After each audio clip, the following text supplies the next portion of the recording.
En tiempos de cuidados y distancias, Radio Universidad de Chile presenta Lecturas Domiciliarias, un espacio para compartir el amor por la lectura y dejar que las palabras nos acerquen. Patricio López y Antonella Esteves les presentan poemas y cuentos de la literatura chilena y universal para acompañar esta cuarentena.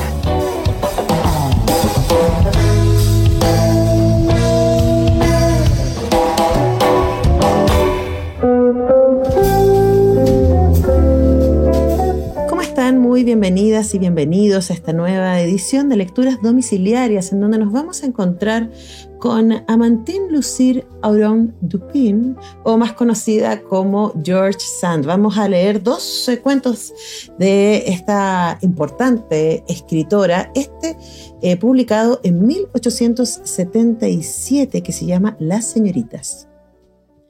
Les Demoiselles, o Señoritas del Berry, nos parecen primas de las Milorées normandas que el autor de La Normandie Maravillosa describe como seres de estatura gigantesca. Se mantienen inmóviles y su forma poco definida no permite reconocer ni sus miembros ni su rostro. Cuando alguien se acerca a ellas, huyen dando una serie de saltos irregulares muy rápidos. Las señoritas o damas blancas son de todos los países. No creo que sean de origen galo, sino más bien de la Francia de la Edad Media. Sea como fuere, contaré una de las leyendas más completas que he podido recoger a propósito de ellas.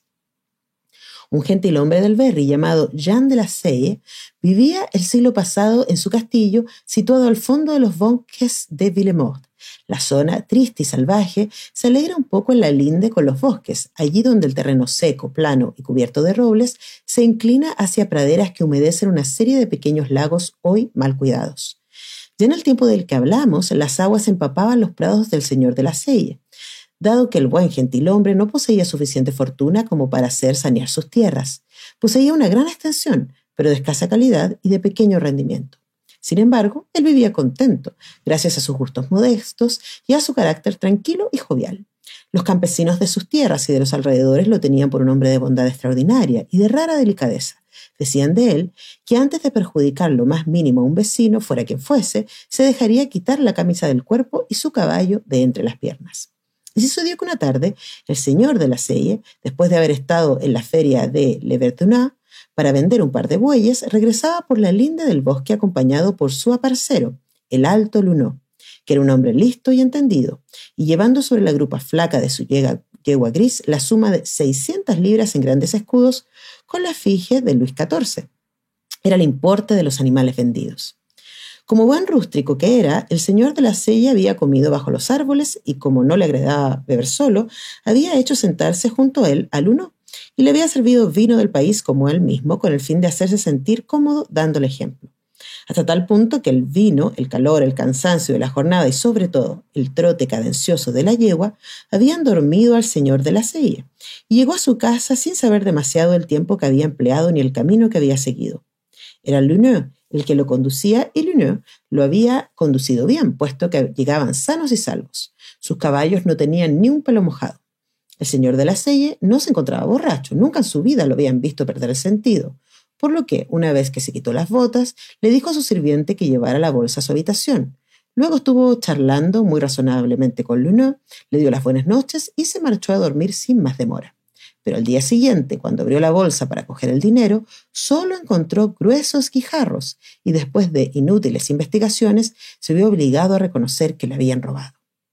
Lunó, llamado y consultado, juró por su óleo y su bautismo que había visto el dinero bien contado en la bolsa, que él mismo había cargado y atado sobre la grupa de la yegua. Juró igualmente por su fe y su ley que no se había separado de su señor ni de la anchura de un caballo mientras recorrieron la carretera general. Pero confesó que, una vez entrado en el bosque, se había sentido un poco pesado y que podía haberse dormido sobre su montura por un espacio de un cuarto de hora aproximadamente. Se había visto de repente junto a las señoritas y a partir de ese momento no había dormido más ni había encontrado a ningún cristiano. Bueno, dijo el señor de la Salle, algún ladrón se habrá burlado de nosotros. Es más mi culpa que la tuya, mi pobre Lunó, y lo más prudente es no darle más vueltas. La pérdida es solo para mí, puesto que tú no llevas parte en la venta del ganado. Sabré cómo arreglármelas, aunque la cosa me fastidia un poco. Eso me enseñará a no quedarme dormido mientras voy a caballo. Luneo quiso en vano hacerle sospechar de algunos cazadores furtivos, menesterosos del lugar. No, respondió el noble rústico, no quiero acusar a nadie. Todas las personas de la vecindad son personas decentes, no hablemos más de ello. Tengo lo que me merezco. Pero tal vez me deteste un poco, señor. ¿Por haberte quedado dormido? No, amigo mío. Si te hubiera confiado la bolsa, estoy seguro de que te habrías mantenido despierto. Solo me culpo a mí mismo y, caray, no tengo intención de castigarme demasiado. Es suficiente con haber perdido el dinero. Salvemos al menos el buen humor y el apetito. Sin embargo, si me hiciera este caso, señor, mandaría a buscar en las señoritas. Las señoritas es una fosa cubierta de hierba que tiene por lo menos medio cuarto de legua de longitud. Remover todo ese fango exigiría gran esfuerzo y además, ¿qué encontraríamos allí? El ladrón no habrá sido tan tonto como para sembrar allí mis escudos. Usted dirá lo que quiera, patrón, pero el ladrón no es tal como usted imagina. Ah, mi buen Luneo, ¿tú también crees que las señoritas son espíritus malévolos que disfrutan jugando malas pasadas? No sé nada, patrón, pero lo que sí sé muy bien es que estando allí una mañana antes del amanecer con mi padre, las vimos, como lo estoy viendo usted, y que cuando regresamos a casa asustados, no llevábamos sombrero ni gorro en la cabeza, ni zapatos en los pies, ni navajas en los bolsillos. Son muy astutas. Da la impresión de marcharse, pero sin tocarte te hacen perder todo lo que pueden y se aprovechan. Pues no se lo vuelve a encontrar. Si estuviera en su lugar, mandaría que desecaran ese pantano. Su prado valdría más y las señoritas se marcharían de allí, pues todo hombre con sentido común sabe que no les gusta lo seco y que van de una charca a otra, de un estanque a otro, a medida que se les quita la bruma de la que se alimentan. Amigo Luneo, respondió el señor de la Selle, secar el pantano sería, sin duda, algo beneficioso para el prado, pero además de que se necesitarían las 600 libras que he perdido, me lo pensaría 2 veces antes de desalojar a las señoritas. Y no es que crean ellas precisamente, pues no las he visto nunca. Lo mismo que no creo en ningún otro rasgo de la misma especie, pero mi padre sí creía un poco, y mi abuela mucho. Cuando se hablaba de ellas, mi padre decía, dejad tranquilas a las señoritas. No le han hecho daño nunca, ni a mí ni a nadie. Y mi abuela, no atormentéis ni conjeréis jamás a las señoritas.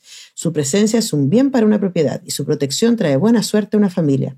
Sí, pero no lo han protegido de los ladrones, respondió Leonor moviendo la cabeza. Unos 10 años después de esta aventura, el señor de la Selle regresaba de la misma feria de la Barthélemy, trayendo sobre la misma yegua gris, ya bastante vieja, pero trotando sin rechistar, una suma equivalente a la que le habían robado de forma tan singular. En esta ocasión iba solo, pues Luneo había fallecido unos meses atrás y nuestro gentil hombre no dormía cuando iba a caballo, habiendo abjurado y definitivamente perdido esa nefasta costumbre.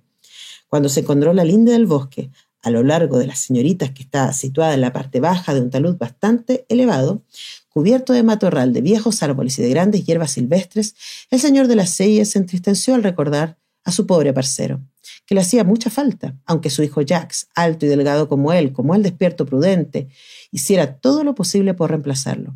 Pero no se reemplaza a los viejos amigos, y el señor de la Selle se iba haciendo viejo también. Tuvo ideas muy tristes, pero su buena conciencia las disipó pronto, y se puso a silbar una melodía de casa diciéndose que en su vida y en su muerte sería lo que Dios quisiera. Cuando estaba más o menos a la mitad de la longitud del pantano, se quedó muy sorprendido al ver una forma blanca que hasta entonces había tomado por una verdija de esos vapores que cubren las aguas estancadas, cambiar de lugar, luego saltar y volar deshaciéndose entre las ramas. Una segunda forma más sólida salió entre los juncos y siguió la primera alargándose como un paño flotante, luego una tercera y otra más, y a medida que pasaba por delante del señor de la Selle se transformaban en mujeres enormes, vestidas con ropajes largos, pálidas, con cabellos canosos, arrastrándose más que revoloteando tras ellas, hasta el punto de que no pudo quitarse de la cabeza que eran los fantasmas de los que había hablado en su infancia. Entonces, olvidando lo que su abuela le había recomendado que hiciera, hacer como que no las veía, se puso a saludarlas como hombre bien educado que era. Las saludó a todas, y cuando llegó a la séptima, que era la más alta y más visible, no pudo reprimir decirle, «Señorita, soy su servidor». Apenas pronunció esa frase, la vieja señorita se encontró sentada a la grupa detrás de él, abrazándolo con sus 2 brazos fríos como la aurora, y la vieja yegua, aterrorizada, emprendió el galope, llevando al señor de la Selle por medio del pantano. Aunque muy sorprendido, el buen gentilhombre no perdió la cabeza. Por el alma de mi padre, pensó, yo no he hecho jamás mal a nadie y ningún espíritu puede hacérmelo a mí. Sujetó su montura y la obligó a librarse del barro en el que se debatía, mientras que la señorita parecía intentar retenerla allí y hundirla en el fango. El señor de la Selle llevaba escopeta en su silla de montar y se le ocurrió utilizarlas, pero, considerando que tenía que vérselas con un ser sobrenatural y recordando que sus padres le habían recomendado que no ofendiera nunca a las señoritas de agua, se contentó con decirle a ésta con suavidad, «Bella dama, debería dejarme seguir mi camino, pues yo no he cruzado el suyo para contrariarla, y si la he saludado no es por burla, sino por cortesía. Si desea oraciones o misas, hágame saber su deseo, y palabra de gentilhombre que las tendrá. Entonces el señor de la silla oyó por encima de su cabeza una voz extraña que decía: manda decir 3 misas por el alma de Leoneux, y vete en paz.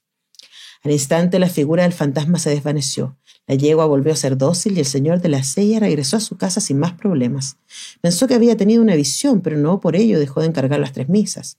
Mas ¿cuál no sería su sorpresa cuando al abrir la bolsa encontró, además del dinero que había recibido en la feria en esta ocasión, las 600 libras en escudos con la esfinge del rey de hacía 10 años?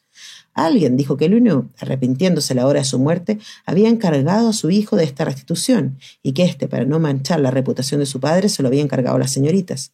El señor de la silla no permitió jamás una palabra en contra de la honradez del difunto, y cuando se hablaba de estas cosas sin respeto en su presencia, acostumbraba a decir: el hombre no puede explicarlo todo. Tal vez sea mejor para él vivir sin reproche que sin creencias.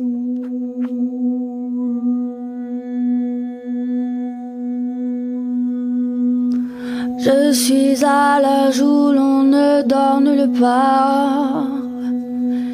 Les seuls lits où je rêve sont des quais de gare. J'ai loué un placard pour mes robes d'hiver. J'ai tué les parents. Oh, je veux partir sur la seule route où il y a du vent.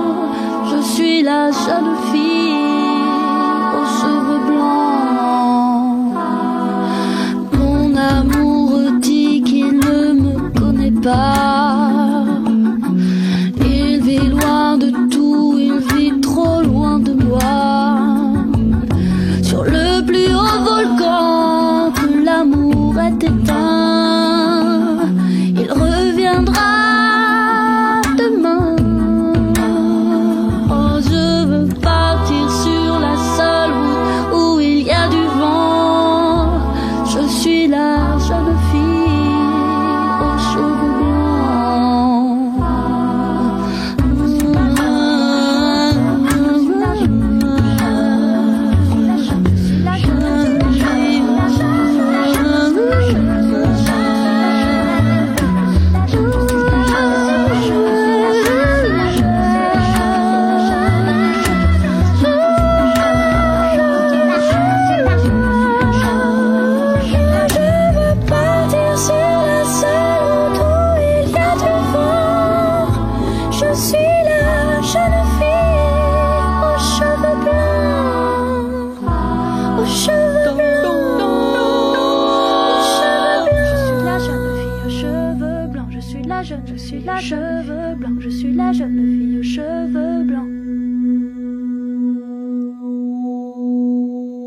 Lecturas domiciliarias, un espacio para compartir el amor por la lectura y dejar que las palabras nos acerquen. Seguimos en estas lecturas domiciliarias leyendo cuentos fantásticos de George Sand, esta escritora francesa que acá toma de inspiración algunos mitos del país galo, y ahora leemos Los fuegos fatuos. Los flambois, flambets o flamboirs, también conocidos como fuegos fatuos, son esos meteoros azulados que todo el mundo ha encontrado por la noche o ha visto danzar sobre la superficie inmóvil de las aguas pantanosas. Se dice que esos meteoros son inertes por sí mismos, pero la menor brisa los agita y toman aspecto de movimiento que divierte o inquieta la imaginación según ésta esté dispuesta a la tristeza o a la poesía. Para los campesinos son almas en pena que les piden oraciones, o almas perversas que los arrastran en una carrera desesperada y los llevan, después de 1000 rodeos insidiosos, a lo más profundo del pantano o del río. Como al lapé o al trasgo, se les oye reír cada vez más claramente a medida que se adueñan de su víctima y la ven aproximarse al desenlace funesto e inevitable. Las creencias varían mucho respecto a la naturaleza o a la intención más o menos perversa de los fuegos fatuos. Algunos se contentan con perderte y para lograr su fin no les importa adoptar diversos aspectos. Se cuenta que un pastor que había aprendido a hacer que les fueran favorables los hacía ir y venir a su antojo. Bajo su protección todo marchaba bien para él. Sus animales disfrutaban y por lo que a él respecta no estaba nunca enfermo. Dormía y comía bien en verano como en invierno. No obstante, lo vieron de repente ponerse delgado, macilento y melancólico, Cuando le preguntaron acerca de la causa de su desazón, contó lo siguiente. Una noche que se encontraba en su cabaña con ruedas cerca de su redil, fue despertado por un gran resplandor y por grandes golpes sobre el techo de su habitáculo. «¿Qué ocurre?», dijo, muy sorprendido de que sus perros no les hubieran advertido. Pero antes de que hubiera logrado levantarse, pues se sentía pesado y como asfixiado, vio ante él a una mujer tan pequeña y tan menuda y tan vieja que se asustó, pues ninguna mujer viva podía tener semejante tamaño y semejante edad. Estaba cubierta por sus largos cabellos canosos que le tapaban por completo y solo dejaba salir su pequeña cabeza arrugada y sus pequeños pies resecos. «Vamos, muchacho, ven conmigo. Ha llegado la hora», le dijo. «¿La hora de qué?», preguntó el pastor desconcertado. «La hora de casarnos», respondió. «¿No me has prometido matrimonio?» «Oh, no creo, sobre todo porque no le conozco en absoluto y porque la veo por primera vez en mi vida». «Estás mintiendo», mi apuesto pastor. «Me has visto bajo un aspecto luminoso. ¿No reconoces a Flambette, la madre de los fuegos fatuos de la pradera? ¿Y no me has jurado, a cambio de los grandes servicios que te he hecho, que harías lo primero que viniera a pedirte?» «Sí, tiene razón, señora Flambette. Yo no soy un hombre que incumpla su palabra, pero juré eso con la condición de que no se me pidiera nada que fuera contrario a mi fe de cristiano ni a los intereses de mi alma». «Ah, pues, ¿vengo acaso a engatusarte como una aventurera? ¿No vengo decentemente revestida con mi cabellera de plata fina y adornada como una novia? Quiero llevarte a la misa de medianoche, y nada es más saludable para el alma de un vivo que el matrimonio con una bella muerta como yo. Vamos, ¿vienes? No tengo tiempo que perder charlando». Hizo ademán de llevarse al pastor fuera de su redil, pero éste retrocedió aterrorizado, diciendo: «Nada de eso, mi buena señora, es demasiado honor para un pobre hombre como yo, y además prometí a San Ludre, mi patrón, permanecer soltero toda mi vida». El nombre del santo, mezclado con el rechazo del pastor, puso a la anciana furiosa. Comenzó a saltar rugiendo como una tormenta y a hacer remolinear su cabellera que, al levantarse, dejó ver su cuerpo negro y peludo. El pobre Ludre, que así se llamaba el pastor, retrocedió horrorizado al ver que era el cuerpo de una cabra, con la cabeza, los pies y las manos de una mujer decrépita. «Vuelve al diablo, fea bruja», exclamó. «Reniego de ti y te conjuro en nombre de él». Iba a hacer la señal de la cruz, pero se detuvo considerando que era inútil, pues solo con el gesto de su mano la diableza había desaparecido y no quedaba de ella nada más que una pequeña llama azul que flotaba por fuera del redil.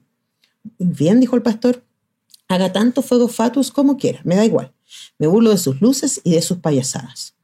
Tras lo cual quiso volver a acostarse, pero he aquí que sus perros, que hasta ese momento habían permanecido como encantados, se acercaron a él gruñendo y enseñando los dientes como si quisieran devorarlo, lo que lo puso airado contra ellos, y cogiendo su cayado ferrado, les pegó como merecían por su mala vigilancia y su pésimo humor. Los perros se acostaron a sus pies temblando y llorando. Habríase dicho que lamentaban lo que el perverso espíritu les había obligado a hacer. Viéndolos tan calmados y sumisos, Ludre se disponía a dormir de nuevo cuando los vio levantarse como bestias furiosas y lanzarse sobre el rebaño. Había 200 ovejas que, presas del miedo y del vértigo, saltaron por encima del cercado del redil y huyeron por los campos como si se hubieran transformado en ciervas, mientras que los perros, rabiosos como lobos, las perseguían mordiéndoles en las patas y arrancándoles la lana que volaba, formando nubes blancas sobre los matorrales.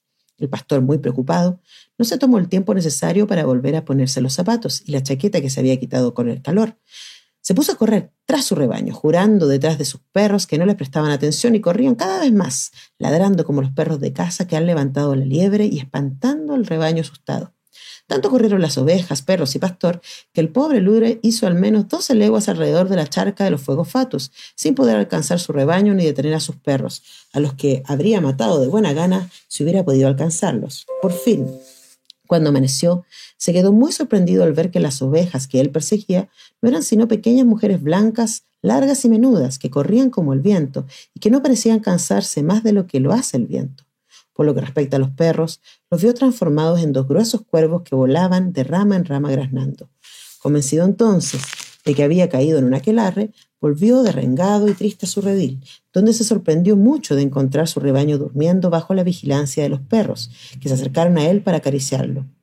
Se dejó caer en su cama y durmió como un tronco, pero la mañana siguiente, cuando salió el sol, contó sus animales y encontró que faltaba una oveja, que no pudo encontrar por más que buscó.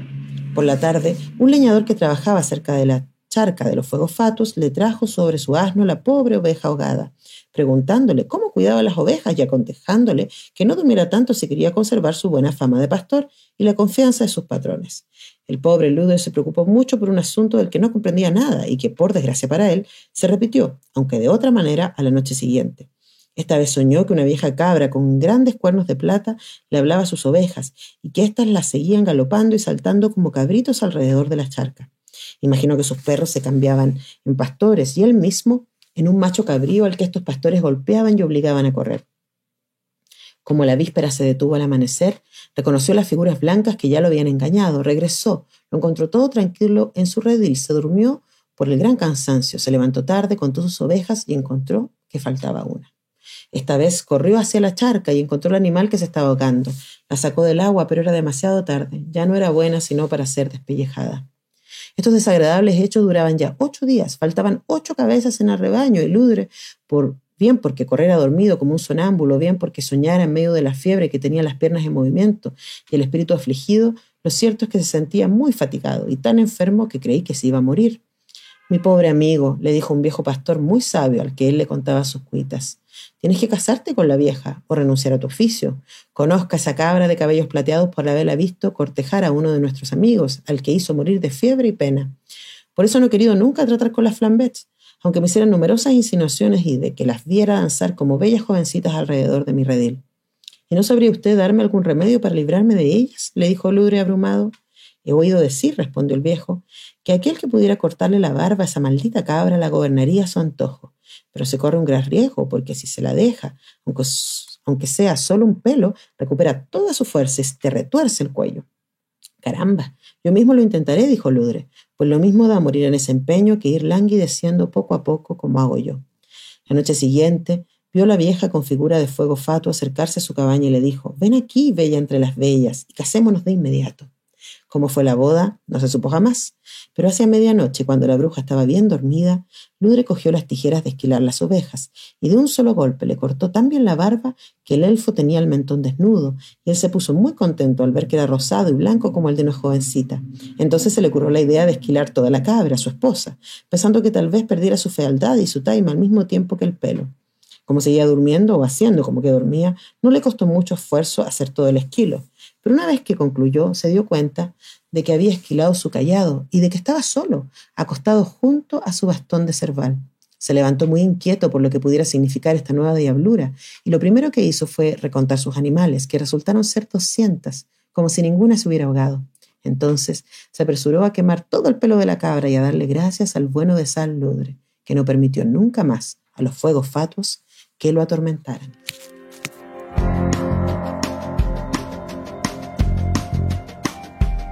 Moi aussi j'ai une fée chez moi, sur les gouttières ruisselantes.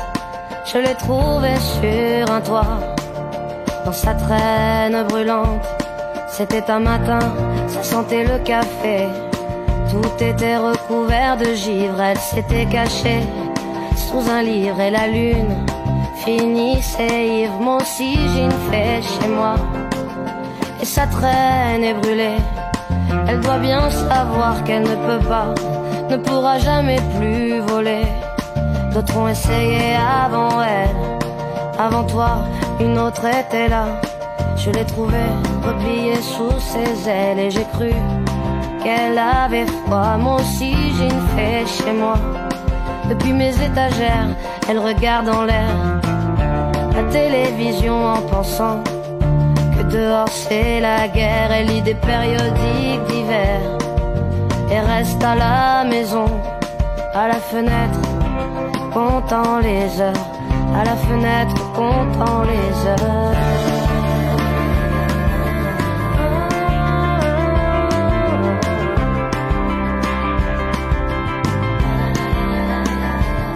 Moi aussi j'ai une fée chez moi, et lorsqu'elle prend son déjeuner, elle fait un bruit avec ses ailes grillées. Je sais bien qu'elle est déréglée, mais je préfère l'embrasser ou la tenir entre mes doigts. Moi aussi j'ai une fée chez moi qui voudrait voler, mais ne le peut pas.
Hasta acá dejamos la lectura de hoy.